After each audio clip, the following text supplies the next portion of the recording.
everyone, welcome to the lecture on transistors. So transistor is one of the important topics, as you know, for all the examinations. It is starting from the BSc exams up to any MSc exam. Either you are talking about JAM test or you are talking about NET gate. For all of that purpose, transistors is a main part of the syllabus. And basically, especially if you are going for electronic specialization or something like that, interviews like that, they can even ask you transistor in that. Okay, so what is basically the transistor? So transistor is a very important component of electronics because it is sometimes also known as that for amplification purposes, transistor is a main element. And transistor, if you study even bit more, you will realize that this is the backbone of entire electronics. Okay, sometimes people also call it as a brain of electronics because it was the first time when we controlled the current, okay, through the circuit. Before that, in resistors, you control it. Once you apply the battery, you cannot do anything because your resistor of the circuit is fixed and you cannot actually control the current or tune the current very finely. Transistor was the first time in the history of mankind when we actually controlled the current very precisely. Okay, and you will actually learn that how we can do that. And it is a three terminal device. We have to connect three things. In resistor, what happened, or in diode, what happened? You apply on the both sides of battery and it's just a two terminal, and both the diode and the resistor which you are familiar with are the very passive are like they are like passive components. You do not need battery to operate. Okay. For example, you can give the input signal to resistor directly. That's it. You have your battery, just give it to the resistor directly. You don't need third input or third signal or the third bias. Bias means applying voltage to operate it. Same thing with the diode. You have a signal, you can apply it. Okay, but in the transistor is known as the active element. If you have an input signal, and even if you are giving that input signal to the transistor, it is not functioning properly until unless you apply an additional bias. You can call it as a power supply. So you cannot use it until you apply a power supply, and also then you also have to apply the input signal. So input signal and power supply both are required. So these kind of elements are known as the active elements. Okay, so let's just begin. So in transistors, what happens is we take two PN junction diodes. So we take one PN junction diode and we take another PN junction diode. So, or you can say that we have two P semiconductors and we sandwich N in between them. So you can do in two ways. Either you can make P and P semiconductor transistor, or you can make NPN. In PNP, what happens? You have P type semiconductor, you have P type semiconductor, and between them you have put an N type semiconductor. On the other hand, you have two N type semiconductors, and between that you have put the P. How these are actually made? So it's a very interesting engineering which happens behind that. So you take a silicon wafer. So first of all, you dope with the P. You bring the P doping. So now you are bringing the boron. So for 1 millimeter, so roughly very small, 10 to 20 micrometer, your P layer will be deposited. So now you have a P type semiconductor. Now then you start doping it with the N type impurities, which will be phosphorus. And then after the P, you will have N type doping. And then again, you will have P type doping. So roughly you have made P, N, P. Or you can do the reverse as well. You can do N, P, N. So that is how you make it in the engineering point of view. It is not like that you are bringing first P, then N, and then P. And then you are connecting all of three together. It will not be a transistor. If you are connecting three of them together, it is not transistor. Okay. So this is how we have to make all of three together. First you make P, on top of it you make N, and on top of it you make P. So it is like one type of semiconductor is sandwiched between two other type of semiconductor. So N is sandwiched between PP, or P is sandwiched between NM. Okay. So there are three terminals of the transistor. One is known as emitter terminal, another is known as base terminal, and third is known as collector. Why the names? I will come to the point that why it is known as emitter, why it is known as collector, and why it is known as base. There is a very specific terminology which has been given to this. Okay. Okay, I think I will just give me 30 seconds. It is difficult for me to breathe actually because I'm controlling the cough. Just give me 2 minutes, okay? Okay, let's see. Okay, so we have three terminals in the transistor. One is emitter, collector, and base. So why these names are very interesting. Why we gave these three names? Okay, but let's first understand the facts about it. In transistor, and the questions are coming in 1 mark or 2 mark from these facts, and that is that in emitter you have doping, and that doping should be moderate. You don't have to dope. You have to dope it like, sorry, that doping should be very high. You have to dope it very high. So in emitter you have a heavy doping. Dope it as much as you can, so that you are doing it very in a large numbers. In the base, your doping should be very light. So in the base, your doping has to be very light, and in the collector, your doping has to be moderate. It should not be as high as emitter, but it should not be as low as your base. So this is about how you have to dope the three regions. So one region is known as emitter region. This is an emitter region. This is a base region, and this is a collector. So now for next 1 or 2 slides, you have to think like that we have a one room which is filled with so many people. Okay, so we will be discussing about NPN. So I will be explaining you how NPN works, and same kind of logic works for PNP as well. So for NPN, room number one is filled with electrons. There are so many free electrons. Then there is another room which has electrons, but not as much as first room. First room has so many electrons. Third room has little less electrons. And between these two rooms, there is a hallway. There is a hallway, and which has empty seats. In hallway, there are empty seats are present. So you have to wait for one. So if you want to go from one place to another place, if one room to another room, you have to wait in the hallway. So this is the situation we have in the transistor. So now what will start here? So for our purposes, but number one thing, if you want our transistor to work actively, the way I am trying to explain you in that purpose, or we call it as amplifiers. So transistor's main purpose, the very first purpose of transistor was, let's say I'm giving the 2 volt battery or 2 volt input signal. Then in the output, I will be getting, let's say, 100 volt. I'm giving millivolt, I will be getting 20 volt. So millivolt will become volt. So amplification is happening. Your voltage is getting amplified. And these kind of things are required in our mobile phone. Just try to imagine only 1800 mAh battery or 4000 mAh battery is capable of doing so much operations, and that is the reason being because we are amplifying it. We are amplifying our signals. Inside our phone, there are so many amplifiers which are active. And in order to use our transistor as an amplifier, the fundamental rule is there are two junctions. Because you have combined N, P, N, so there are two junctions. One is this junction, where N and P are connecting, and another is this junction, where P and N are connecting. So this is known as the emitter-base junction. You can see carefully that emitter and base are connecting here. So this is known as emitter-base junction, and this is known as collector-base junction. So you have two junctions, emitter base and collector base. And if you want your transistor to work as an amplifier, you have to make sure that your emitter base junction is forward biased and your collector base junction is reverse biased. And if you want to do the forward biasing, then you know that you have to connect N to the negative. And this is what I have done. I have connected my N to the negative. And then I have connected my P to the positive. And now this thing should be reverse biased. So I have to connect my N to the positive and P to the negative. And that will be my reverse biasing. So first junction, emitter base junction, I have how does the amplification of voltage does not violate? I will explain that how actually the amplification is, how the voltage is being amplified. That I will explain. No energy law is being violated here. Everything is fine.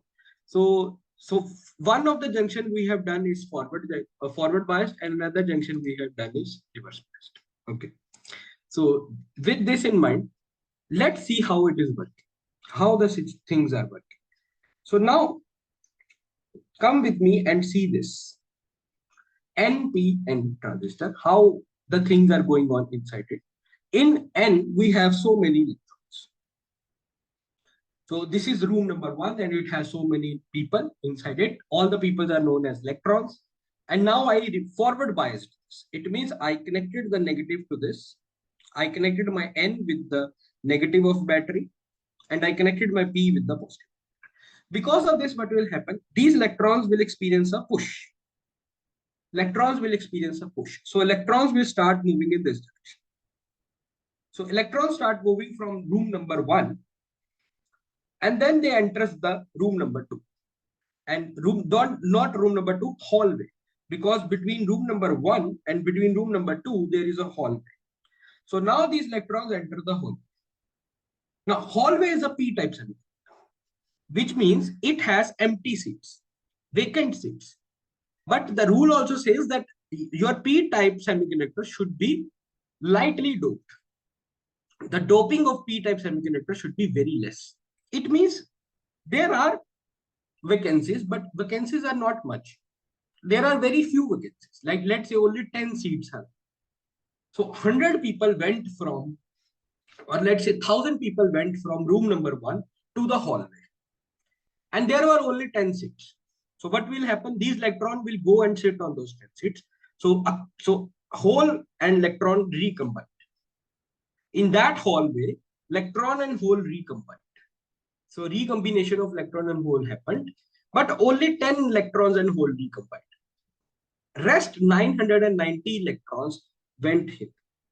So 1,000 electrons started from here, 10 electrons recombined here, which means they basically sit in the hallway, and rest 990 went to the other room. Okay, and this entire phenomena gave me 3 currents. One is base current, one is collector current, and one is emitter. Let's see how. So when these 1,000 electrons moved in this way, means from room 1 they went out, means when they went, so that is why it is known as emitter, because electrons are going out of this room or charges are going out of this room. Okay, so that is so what is happening here? So electrons went out, it means the current will be in the opposite direction to the electrons. So in whichever direction electrons move, the current is always in the opposite direction. So that gives rise to us known as the emitter current. So when the electrons comes out of the room number 1 or emitter room, the current is in the opposite direction because current is always in the opposite direction to the emitter. Sorry, negative charge. Okay, and then these electrons went to the hallway, and these electrons kind of filled the seats of the hallway. So in the p-type semiconductor, what happened? Holes were filled with the electrons. But whenever the holes are filled, we have to again create those vacancies. We have to create those vacancies. So what will happen? In sort of way, you can think like this, that since we have to create the vacancies, we have to bring the holes here. So we have to say, okay, sorry, so we cannot accommodate you. We cannot accommodate you. So what we will say is that, okay, we have to bring in, we cannot accommodate these electrons. So so after that, what the whole people will say, who are in charge of the hall, that, okay, they will say, you cannot sit here long, go away. So 1,000 electrons started from here, 10 sits in this room, and 990 are now in collector. This is what has happened. But after a second, the people of the hall will come and they will say to these electrons, you cannot sit any longer. You have to go away, because whatever doping you do, that doping should always remains that much. The concentration of that doping does not change in equilibriums. Okay, that you also always have to remember. So in order to maintain that doping, what will happen? These electrons will actually move out of the hallway, and as a result, the current will come in the upper direction, which is known as base current. Second current is base current, and this happens because of those electrons which did not went to the collector and instead decided to stay in the hall, and ultimately these electrons will flow in this wire. So electrons will flow in this wire, resulting in the current in the opposite direction. So base current is like this. Okay. And finally, the electrons which went to the other room, they will finally move to this wire. So electrons are moving in this wire. So current will be in this direction. So you can clearly see there are three currents coming, which is one is emitter current, another is base current, and third is collector current. And these, and you can actually see the flow of electrons. So you can clearly see flow of electrons. So electrons are entering here.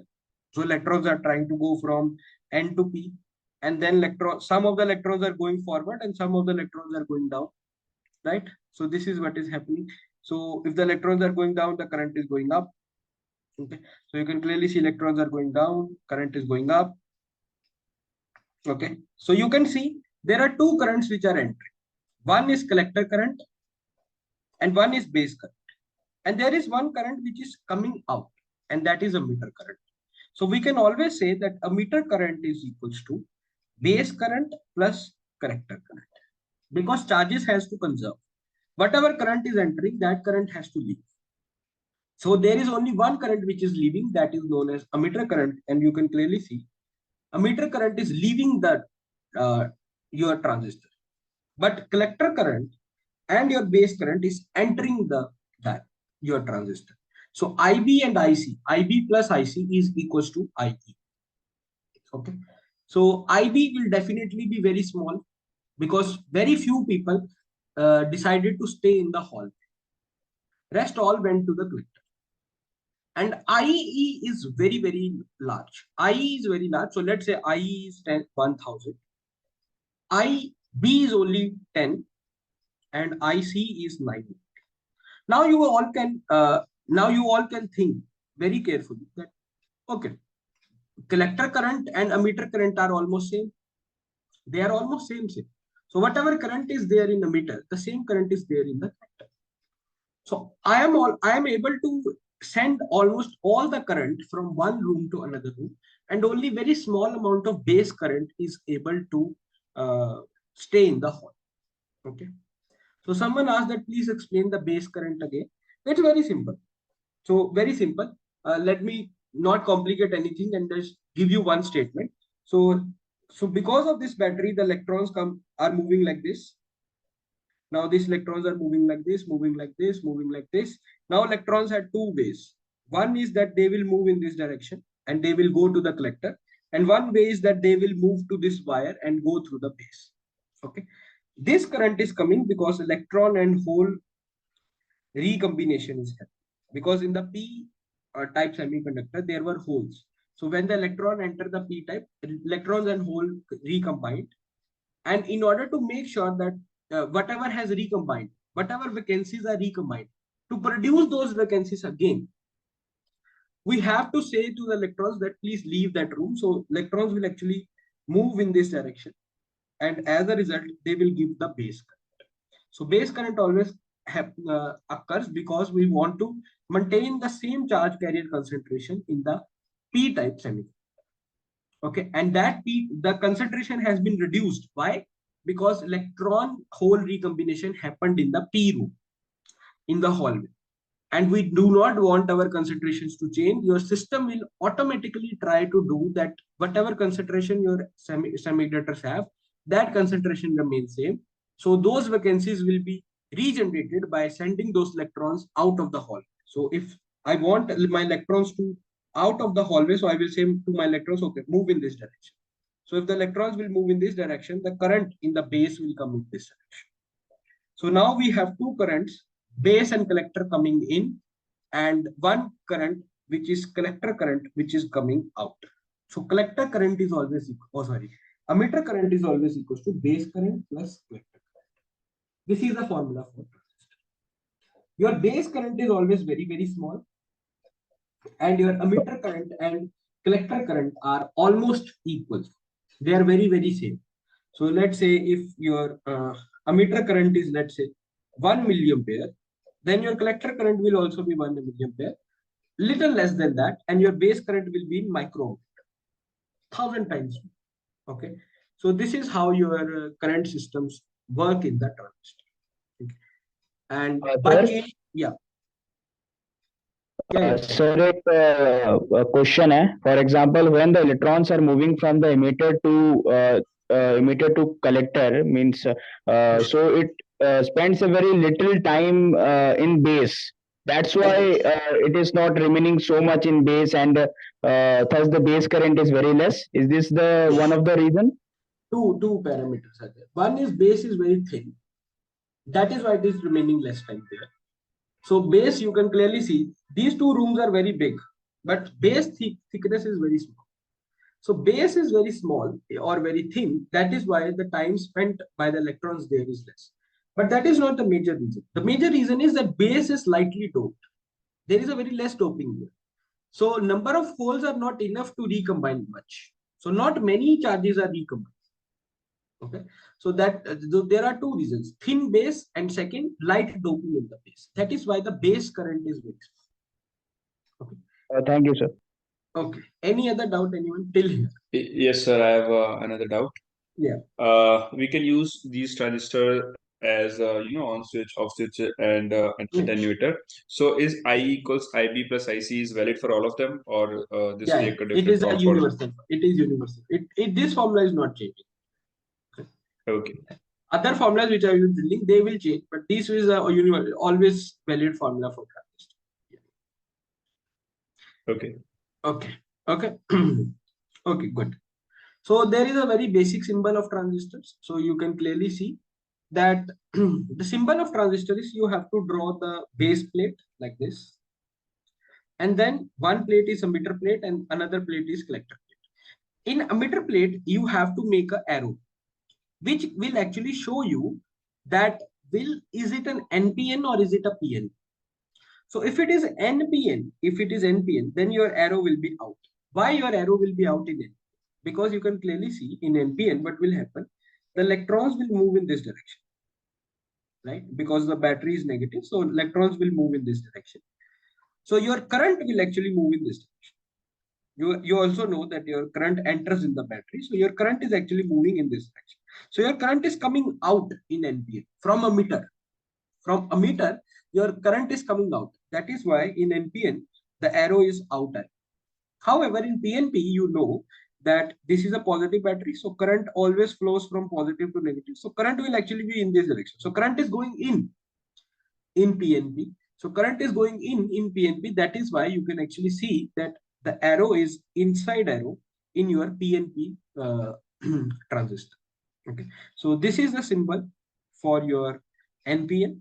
So you have to make three lines. This is base line, base. This is emitter line, and this is your collector. And this is the symbol of your NPN transistor. So whenever you see arrow is coming out, it means you have NPN transistor. And whenever you see that arrow is going in, it means you have PN transistor. Okay. And that is the basic identity of NPN and PNP.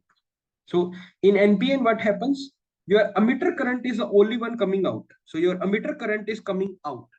And other two currents are going in. That is why your IE is equals to IB plus IC.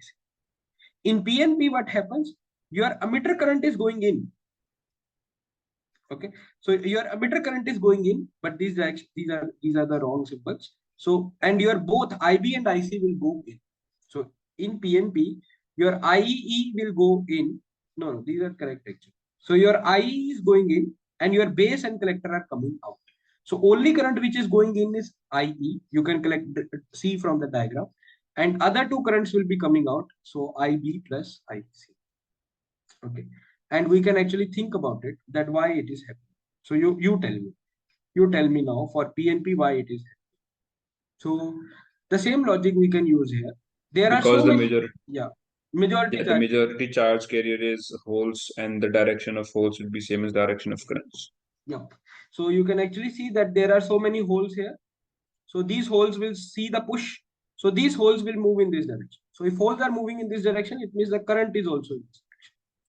So these holes will come like this, and then some holes will still move in this direction. So if they are still moving in this direction, it means this is collector, and some holes will come in this direction. So this will be base. So you can clearly see that two currents are coming out and one current is going in. So IE will be equals to IB plus IC. So any doubt in the basic working of transistor and the symbols of transistor? Okay. Then I will be explaining that how the transistor, we say that it is acting as an amplifier, how it is actually amplifying it.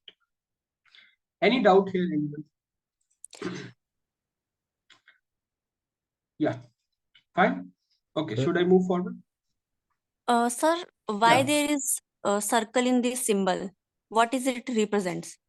Closed. It's a closed thing. Okay. You can clearly see that your circuit is completely closed, right? Right? Is it? You can see now the circuit is closed. And also there are two things. It is actually separating the outer side to the inner side. This is your core transistor. And these are the three terminals where you will connect your batteries. So this thing is your core thing. This is your core transistor. And these are the three terminals between which you are connecting your battery. So you're connecting this battery between this and this terminal. You're connecting this battery between this and this terminal. So this closed area is actually representing the core of your transistor, and these are the three terminals across which you will be applying the battery. Okay, just to segregate the two parts, you have put the circle here. Okay. Okay, sir. Thank you. Okay. Okay. Now let's see why transistor is an amplifier. So whenever you want to use your transistor as an amplifier, the rule I already mentioned. So this is one of the amplifier. So one thing is that you have to forward bias it and reverse bias this. So that I have already done. How I have a forward bias this? I have applied the battery. I have applied this battery. So this is my NPN transistor. So I have applied my battery and I have made this as forward and this as reverse. So I have connected my N with positive here and N with negative here. So this is forward biased and this is reverse. But this is just for biasing. I have not applied my signal yet. What is my signal which I want to amplify? Let's say you want to amplify your audio signal. How do you do that? Right? So you in a mic, what happens? I speak, but finally in the speaker, my audio is much more amplified. So what happens there? Or how the amplifier works? How you amplify your signal? So you have to apply your signal. So you have to apply your signal in the input side, and then on the output side, you take some load, some sort of resistor, and whatever. So you are applying your voltage here, input voltage, and you are getting your voltage outside. And you will actually see that output voltage is much, much greater than input voltage. And why will I see that? So basically, there are two things. I have one inner resistor. I have one outer resistor. So across this, my signal is Vi. I applied V input signal. And some current was flowing here. Something was happening. Initially there was no signal. Some current was flowing. The current was flowing in the transistor. I have applied no signal yet. And now someone started speaking in the mic. It means I applied my input signal. So let's say I applied 2 volt. Now you know, if I apply 2 volt, if it is forward biased, if my input is forward biased, will the resistance be less or more? In forward biasing, resistance is more or less? Less or more? What is this? In forward biasing? Less. Less. In reverse biasing, there is so much resistance because your current cannot flow in reverse bias. But in forward bias, our current can easily flow. So in forward biasing, resistance is less. So input resistance is small. You applied the voltage, but your input resistance is small. So can you tell about current? Will it be more or less? Will it be more or less? Resistance is less. So will the current be more or less? More, sir. Current will be more. So there will be a large current in the input. It means the emitter current is very large. It's a very, very large current. Now, I told you that whatever is the emitter current, almost that is the collector, because base current is very small. So whatever is your emitter current, almost the same is your collector current. So if the input current is very large, then your output current will also be very large. So your output current is also large. So now if the output current is large, what about output voltage? Output voltage is I into R. Now output resistance is more or less? Output is for reverse biased. So its resistance is very high. So here I had the current, here I also have the same current, but in the outside, my resistance is very high. That is why this voltage will also be very high. This voltage will also be very high. So basically what is happening, same current in input and output. So whatever current is there in input, the same current is almost the same current is there in output. So I is same in both cases. But here you can easily see V equals to IR, V is equals to IR. In input, the resistance is less. So voltage is less. In output, the resistance is more. So the voltage is more. So what happened? Your current went from, the same current went from low resistance to high resistance. That is why your voltage got amplified. You have not done anything which will violate the law of conservation of energy. Your energy is still conserved. Whatever is input energy, that is the same output energy. But only thing that is being amplified is known as the voltage amplification. You are actually amplifying the voltage. You are making sure that current here and here remains same. So now this current is in the low resistance area, this current is in the high resistance area, and if the current is same in both the sides, the voltage will be decided by the resistance then. So more the resistance, more the voltage. So voltage will be less here and voltage will be more here. So in the output you have more voltage, in the input you have the less voltage. So basically that is how your amplifier amplifies the voltage. Do you understand this? Yes, sir. Yes, sir. Yeah, please. Yes, sir. So, sir, what is the purpose of adding two batteries here? Yeah, so Like, how will you, so otherwise it is two batteries. Yes, like sir. this, Like, because we want to yes, sir, forward like, bias one and reverse bias. Yes. We need two junctions. We need two junctions. Okay. One junction we want to forward bias and another junction we want to reverse bias. So we actually want two junctions. That is why it's a three-terminal device. Why we need two junctions? Because one junction should have low resistance, one junction should have high resistance, so that my same current can go from low resistance to high resistance. That is why Okay, there sir. are three terminals and two batteries. Excuse me, sir. Yeah. So is there a condition regarding the potential used in the emitter circuit and the collector circuit like VEE and VCV? Is there any condition that this must be higher than the reason behind? Obviously. So you should. So now, this, obviously. Let me tell you. You have put a very good question right here. So this is NPN, right? This is NPN. So you can clearly see that if you want this to be forward biased, then this side should be negative and this side should be positive. Okay. And if you want this to be reversed, this side should be positive and this should be negative. So now there are two things happening on the P.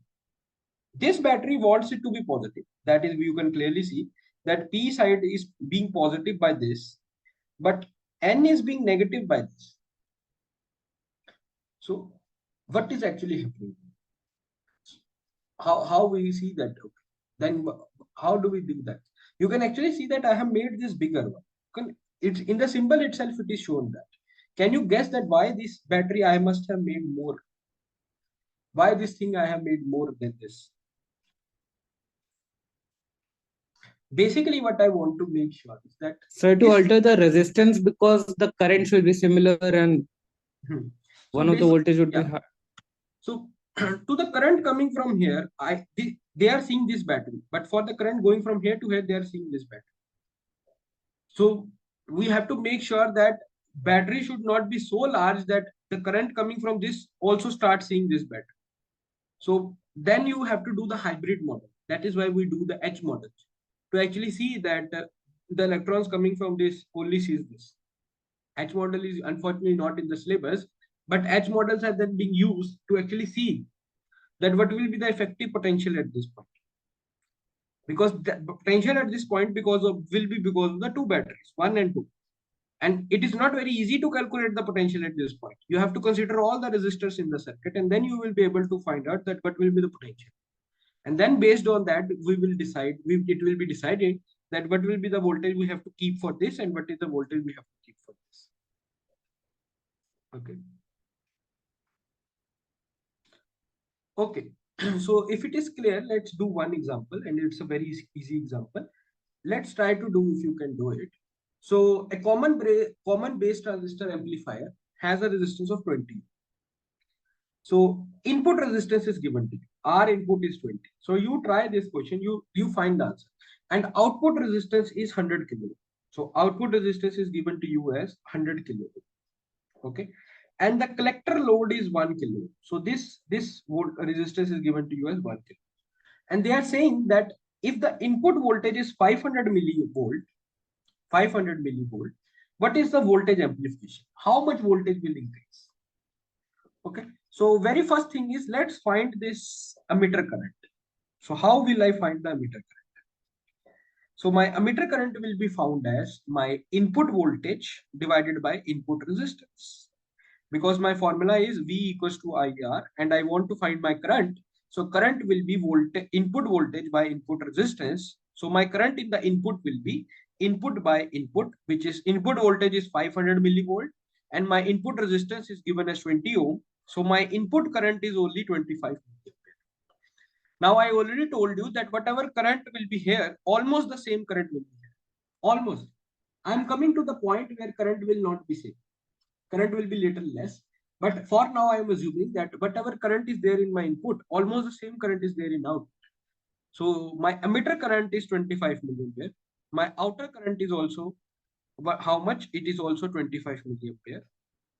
So what will be the voltage across this? So voltage across this will be I into R. So I is 25 milliampere, and my resistance of this is 1 kilo ohm. 1 kilo ohm. So if I multiply both of them together, that will give me 25 volt. It means initial voltage which I applied was 500 millivolt, but the voltage across this which I got is actually 25 volt.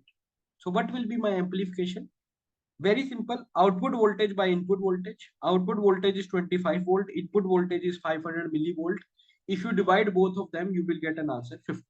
So your voltage increased by 50 times. Okay. So do you understand this numerical? Okay. So we found the input current, and then we assume that whatever input current is there, the same current is there in output. And then if I know the current in output, I can find the voltage in output by using V equals to IR.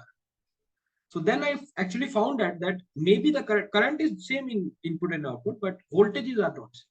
Voltage has actually become 50 times.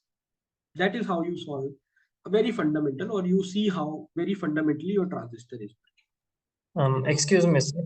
Yeah. Will the answer be same if we use NPN instead of PNP? Yeah, that doesn't matter. Okay, sir. At least to the basic engineering level, that does not matter. Okay. Yeah, Okay, if you try to go to the nanoscale engineering, these all things matter, because then the effective masses become important. If you go to the Intel's warehouse, where they're trying to do they're making the transistors of the size of 10 nanometer. You know the lithography of 10 nanometer. Now the 4 nanometer lithography is under process. So the latest iPhone which is coming has the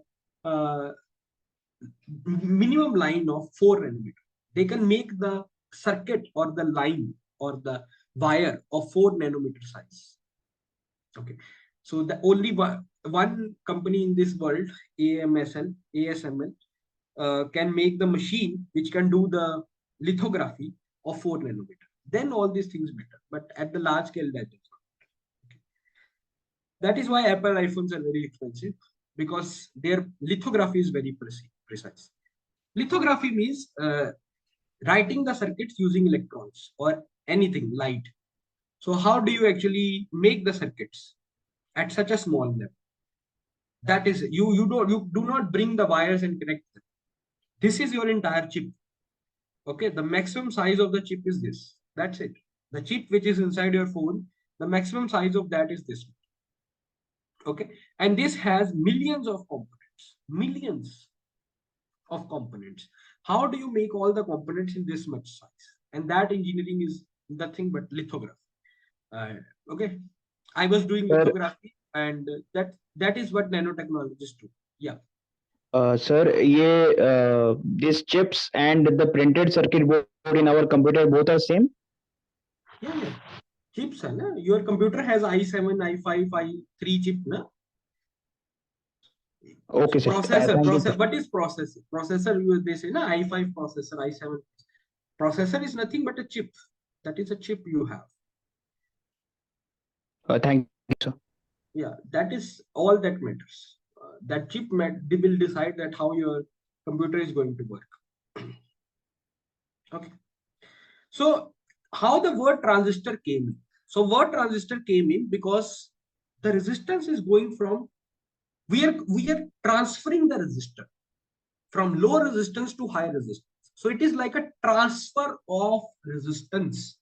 So if I combine the word transfer of resistance, the word which I will get is transistor. Transfer of resistance means transistor. That is how the word transistor came into. And basically in transistor, the current remains same, but that the same current is moving from low resistance to high resistance. That is why voltage is increasing. And from hence the word transistor came. Now, there are three ways to use a transistor. Number one way is common base. Number two way is common collector. And number three way is common emitter.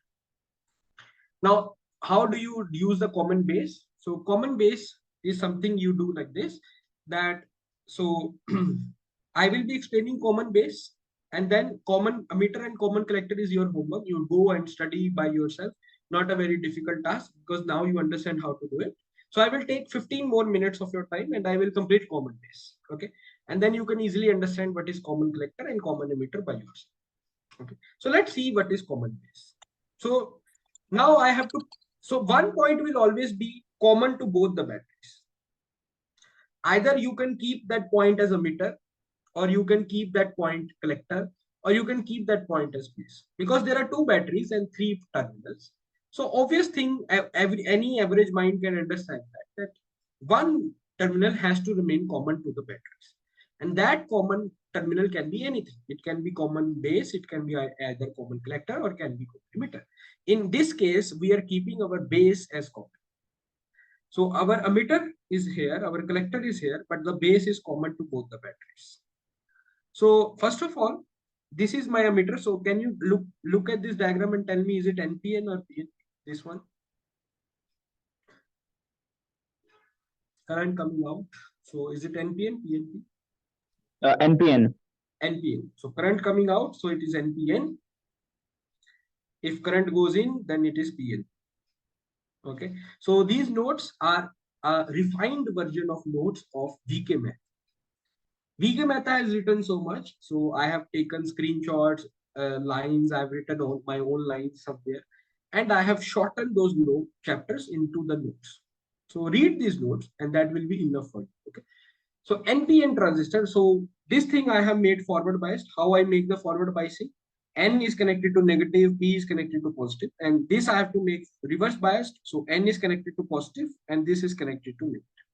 So this is my forward biasing. This is my reverse biasing. Okay.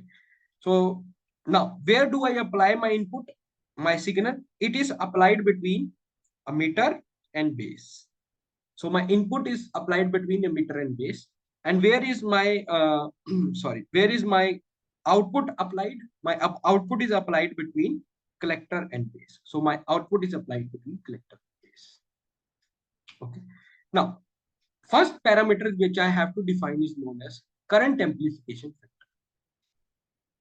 Now we are saying that current remains same, but now we have to finally at some point we have to come to the actual calculation where actually we know that no, current is not actually same. The current coming is IE, not entire current is reaching there. Then how much current is reaching there? Alpha IE. So can anyone tell me, will this alpha be less than 1 or more than 1? You all can guess that. Not all current is reaching. So will alpha will be less than 1 or more than 1? It will be less than. Less than 1, right? So if IE is 2, or let's say 1, alpha is less than 1, let's say alpha is 0.9, then this thing will be 0.9, right? So less current is reaching there. So if IE current is in the input, then alpha IE current is in the output. Okay, so where does the rest of the current goes? So rest of the current goes in the base.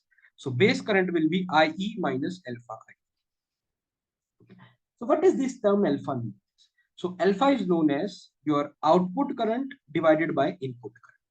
Always remember, your amplification factor, your current amplification factor is your output current divided by input current. So who is in our output? What is our output? So our emitter is input, base is common, and your collector is out. So our collector current divided by emitter current is known as amplification, current amplification factor. So output divided by input is known as the current amplification factor. And in this case, our output is collector and emitter is input. Okay, collector is output and emitter is input. Excuse me, sir. Why Yeah. is there delta symbol there? Delta. In electronics, we never observe the absolute quantities. We always observe the change. Okay, that's a very good question. For example, if I tell you, and if I give you the resistance and go and say just go and give me the resistance of this, go and find the resistance of this, and this is actually a very good interview question, and that I remember, I still remember Isaac Kolkata asked me this, and then they said, okay, RN, you have a resistor, how will you decide, how will you find the resistance of this? Can anyone guess how will you find the resistance of this? You have multimeter, only thing that you have is multimeter. How will you find the resistance of any resistor? And this multimeter cannot directly measure the resistance. What will you do? We will pass current and check voltage also. So first of all, you don't pass current, you apply voltage. Okay, you apply voltage. Okay, and the current will be passed automatically. So you measure the current. So you will pass the voltage. So you will apply the voltage and you will measure the current. And once it is happening, what you will say? You will do V by I and you will say, okay, this is my resistance. Is it good method? Will this method give you the good result? Tell me. It is supposed to, right? Yeah, it will not give you good answer. The reason being because you have done only one measurement. Ideally, what you should do, you should draw a graph. You will apply voltage, you will apply voltage and you will measure the current. So first apply no voltage and measure current. Then apply some voltage and measure current. You apply more, apply more, apply more, and then you get many points, and then you connect this line, right? And then from this line you find the slope, and that slope is how you find the slope, delta I by delta, and that slope will give you the resistance. And now, so even if some readings are out of this slope, maximum reading will be on this line. So now the accuracy of the measurement will be even more. So that is how we do the measurement, or how we do the experiment. So we do the experiment for different voltages and different currents, and then we fit the data. And after the data is fitted, then we find the slope. So whenever someone asks you find the resistance, we just don't do V by I. We take many values and then we find the slope, or we say how much my current changed on how much change in voltage. That is why there was the word delta. So we always see the change. So if I change the voltage, how much my current will change, rather than just putting the absolute, that at this voltage, what is my current? That will never give you actual resistance. If I ask you that, okay, if this much voltage changed, how much current changed, then you will get a good value of resistance. Is it fine? Okay, sir. Thank you. So that is how electronics work. In any experiment, you will realize. So this alpha is obviously less than 1.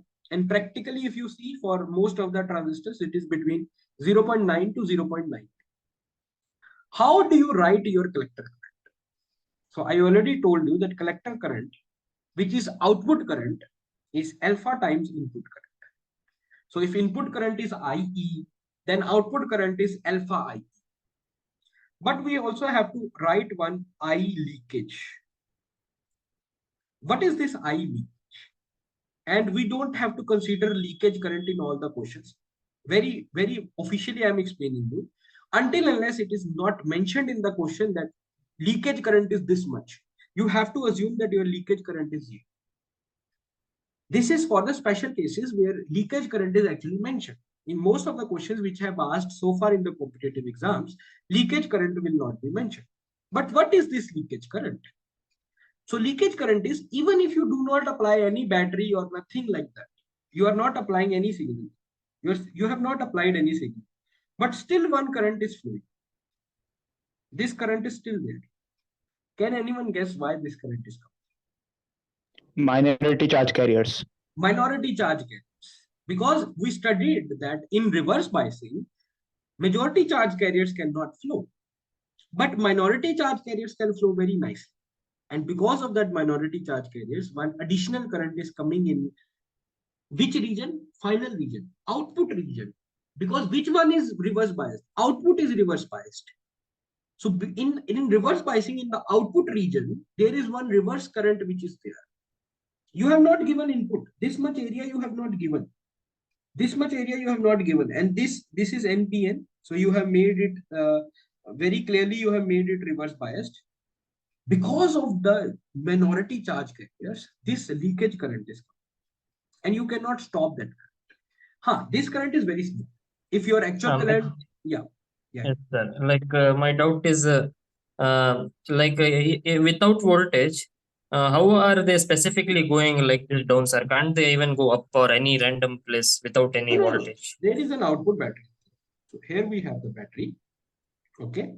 But I have not applied the input. So you remember the signal. So this was my signal. And this is my circuit, right? Yes, sir. And I was supposed to apply the signal here, but I have not applied the signal. It is open. So this area is open, right? This area is open. Nothing is flowing here. But this battery is closed now. Oh, yes, sir. Understood. So this is NPN. So there are some holes here, right? Some holes, not many holes, but some holes are there. So this positive battery will push these holes, and these holes will move in this direction. That is why you can clearly see that current ICBO, which is known as leakage current, is coming in this direction. Right? Okay. So there are two currents. Yeah, please. Sir, can you give the input to the collector terminal? No. Then, so you are saying that use the collector, so use the transistor in opposite sense. Right? Make a meter and so replace collector with the meter, meter with collector, right? This is what you are asking. Yeah, like why we should give input in this side and why in the output we have to take the output in the other side. Because input has to be highly doped, output has to be lesser doped, little less.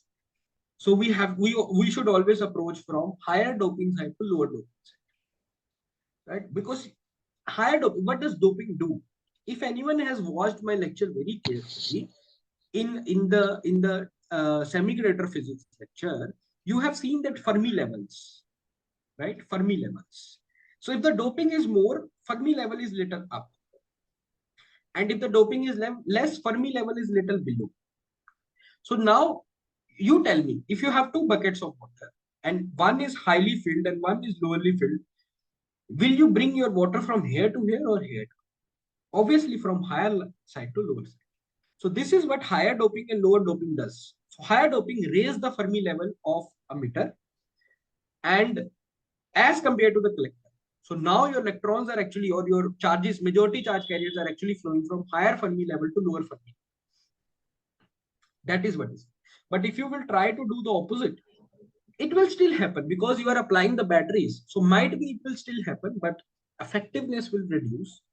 Okay, and your amplification will reduce. All of those things will reduce. Okay. Okay, sir. Thank you. Okay, so always remember this, that what does doping do? It enhances the Fermi level. And what is Fermi level in electronics? If any electronics person is asking you what is Fermi level, simply give an idea that up to what point your bucket is full, and he will be happy to hear that answer. Don't go into that probability is half probability. No electronic person knows that definition. I have seen that in interviews. No electronic person likes to listen to an answer that, okay, my probability is half of occupation of electron. That is something, a definition you should give to the statistical mechanics person. Okay, but to the electronic person, if they ask what is Fermi energy, Up to what point your water is filled. That will be decided that water will flow down or it will go from here.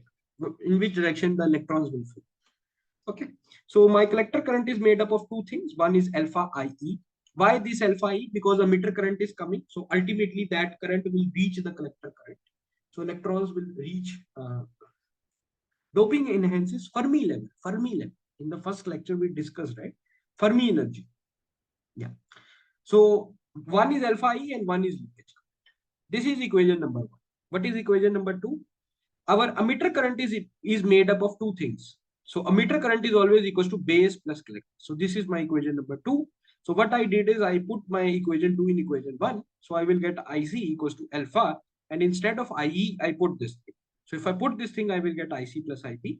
So if I see, here I have IC, here I have alpha IC. So if I bring this thing here, so I will get 1 minus alpha IC.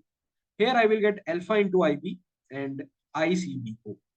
And then in the final step, I will just bring this thing down. So my IC will come out to be alpha. So this is a very important formula. The numericals will come from here.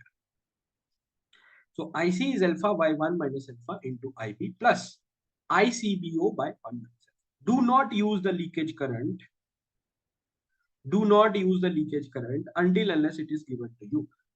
And how the leakage current will be given? They will not say that this is your leakage current.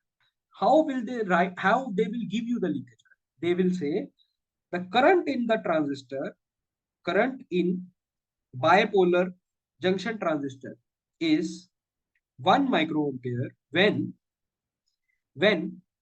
emitter base voltage is 0.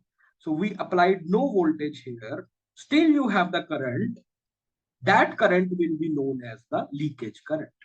So they will give you the leakage current by writing this line. They will say the current in the bipolar junction transistor is 1 microampere when the emitter base junction voltage is 0. Or when the input voltage is 0. Or when the input signal is 0. They can write any of such line. It means this current is nothing but your leakage current. And then you use it in the leakage current. Otherwise, in most of the questions, this is your formula. What is the formula for IC? The formula for IC is alpha by 1 minus alpha into IP. Alpha is current amplification factor. For what kind of arrangement? Common base arrangement. Okay. So let's see some of the questions. And the question is that in common base connection. So whenever the question comes, first thing you have to see is that which kind of connection is this. So if they are saying that it is a common base connection, then they are giving you emitter current, they are giving you collector current, and they basically are asking you base current. Very simple formula. Emitter current is equals to base current plus collector current.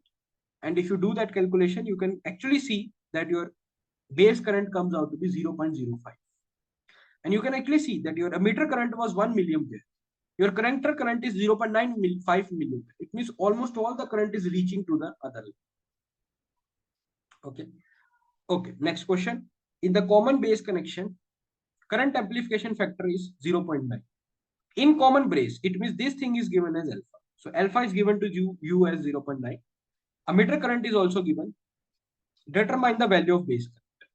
So before determining the base current, you can first find what is collector. And collector current is alpha into IE. They have not given me leakage current, so I'm not using the leakage current. So IC is direct formula. What is IC? Alpha IE. Final current will be alpha times initial current. That's it. So if I use that 0.9 and this is my emitter current, so 1 milliampere. So my IC is 0.9 milliampere. So what will be my base current? Base current will be emitter current minus collector current. So 1 minus 0.9, which will be 0.1 milliampere. That is your answer. Okay. So there are some more examples here, 2 more examples here, which you can try yourself. Okay. Now I want you to explain that what are the characteristics of common base. Okay. How your VI graph, voltage versus current graph, is made for common base. So in common base, there will be 2 characteristics. Whenever in electronics, someone says characteristics, it means they are asking you voltage current graph, IV graph. That's all. Even today, in whatever electronics lab you go, doesn't matter which material they are studying, doesn't matter what is they are doing AC, DC, nothing matters. They are basically measuring I versus V graph. In any lab, even today, they are basically measuring I versus V graph. So characteristics means current versus voltage graph. So input characteristics will be 1, the output characteristics will be 2. Because there are two things now in the bipolar junction transistor. One is input and one is output. So let's first do the input characteristics. Who is our input current? Who is the current which is coming in? Emitter current. Who is our output, input voltage? So we have voltage applied between emitter and base, right? This is my input and this is my output. So what between which 2 points I am applying my input voltage? Emitter and base. So basically I'm drawing my graph of IE versus VEB. Input current versus input voltage. My input current is emitter current and my input voltage is base emitter voltage. Can anyone tell me why the graph looks like this? Anyone? Let's see how is your observational skills. Why the graph is like this? It's not in any book. So because it's forward biased. Excellent. Because it's forward bias. You remember the graph of forward biasing? Right. We did in the diodes, the graph of forward biasing. Graph like this. So same graph is like this. This is what forward biasing graph. So you can clearly see that your graph will actually be expected as for. I'm not giving you something new. You already know what is forward biasing graph. And I'm just showing you the forward biasing. Okay. So you can actually see that with your input voltage, your input current will increase exponentially. With your input voltage, your input current is increasing exponentially. Okay. And what is this thing? This is output voltage. So your output voltage will also change the input current. Why is that? Because your electrons are going from one room to other room. And if the person in the other room is attracting you so much towards himself, then obviously the current will be changed in the first room as well, right? More electrons will come from first room to second room. So battery applied in the second room or battery applied in the output will also decide that what will be the input current. So you can actually see that input current here. So this graph is for 0 output voltage. In output, I have applied no voltage. This graph is for 10 volt of output voltage. So I have applied 10 volt in output. So I can actually see my current will increase. But this increase in current is not very significant. It's not too much. There is an increase in current, but current is not too much. Okay. So that is the situation. Okay. So that is what I can say. So I can basically state the two lines that my emitter current, my input current increases with the emitter base voltage. But my emitter current is almost independent of collector base, means output voltage. Almost. It is not completely independent, but almost, because this change is not too much. I almost increased 10 volt, but my current change is very small. It is only 0.5 milliampere. So I increased my voltage by 10 volt, but my current only increased by 0.5. So input characteristics are almost independent of output characteristics or output voltage. So input current increases rapidly with input voltage, and does not change too much with the output voltage. Okay. So that is basically your input characteristics. Now let's see what is with the output characteristics. Output characteristics are also simple. Who is our output current? Can you tell me what is our output current? Simple. What is in our output? Collector. Tell me fast. Collector. Our collector is output. So input is emitter, common is base, and output is collector. So collector is our common, sorry, output. So this characteristics will be IC versus output voltage. What will be output voltage? We are applying our output voltage between base and collector. So base collector will be our output voltage. Now, can anyone tell me why these characteristics? Why we are seeing this? We could have seen anything.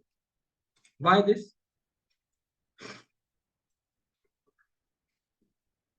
Tell me, you all know. It's Same reverse as bias for reverse characteristics. bias, it It's remains reverse bias. You constant remember after. in reverse biasing, how is our characteristics like this, right? In our reverse biasing, this is our characteristics. This is what we studied now. So if I just turn this graph and show you in first quadrant, my graph will look like this. If I rotate this image, let's say I show you this image. And now if I rotate this image by 270 degrees, this is exactly what you will see. Na? I have just rotated my image, nothing else. And you won't believe it took me 3 years to realize that it is nothing but input output. In 12th class, this is first time we studied this. Till BSc third year, I was not aware that the graph which I am looking at is nothing but just input output characteristics or reverse bias, forward bias characteristics. That's it. So my output is reverse biased. That is why my characteristics are like this. And now a very interesting two statements I'm going to make. You can actually see your output current does not change too much with output voltage. Initially, you increase your output voltage and your output current also increases, and then it just saturates. Now you keep on increasing the output voltage, but your output current is not changing. It is remaining on the same y level. Its y level is not changing. Just look at one graph. Don't look all the graphs at the same time. So look at one graph. So you can clearly see with the increase in voltage, with increase in output voltage, your output current is not changing. So how your output current is changing? Your output current is actually changing by changing the input current.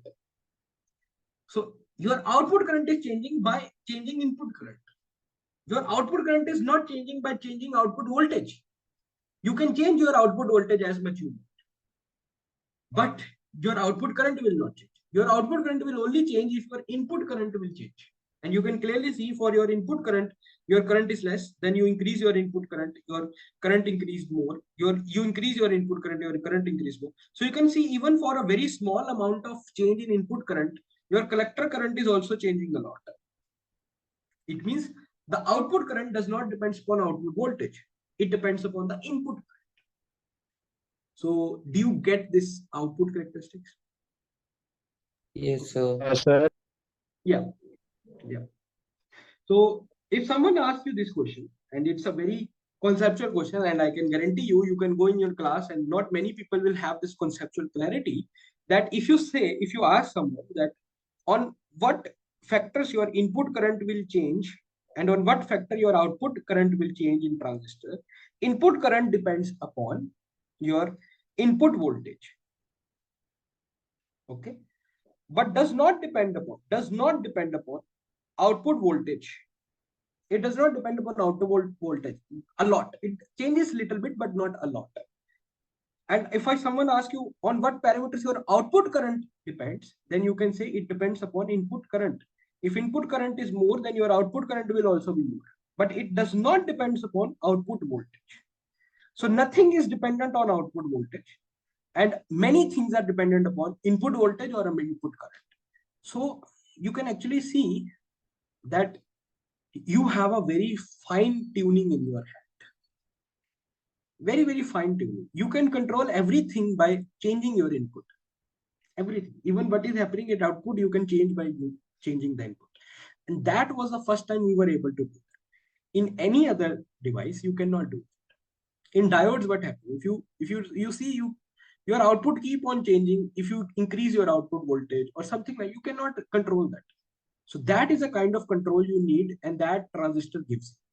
And if you get in more deeper into electronics, you will realize how important, significant discovery this was. Okay. So that is about the output. Now I'm just going to give you 1 minute brief that what is common emitter so that you can read by yourself. Now in common emitter, what happens is you have two batteries. Now we had the common base.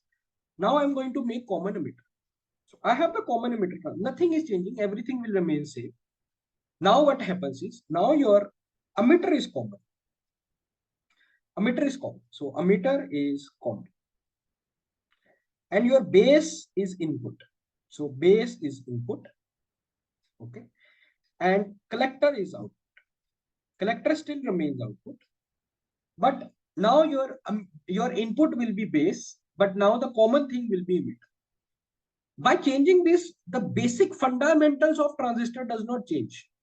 Don't think that now the base is input, so base current will be more. No, still the same thing are happening. Emitter current is almost same as collector current, and base current is very small.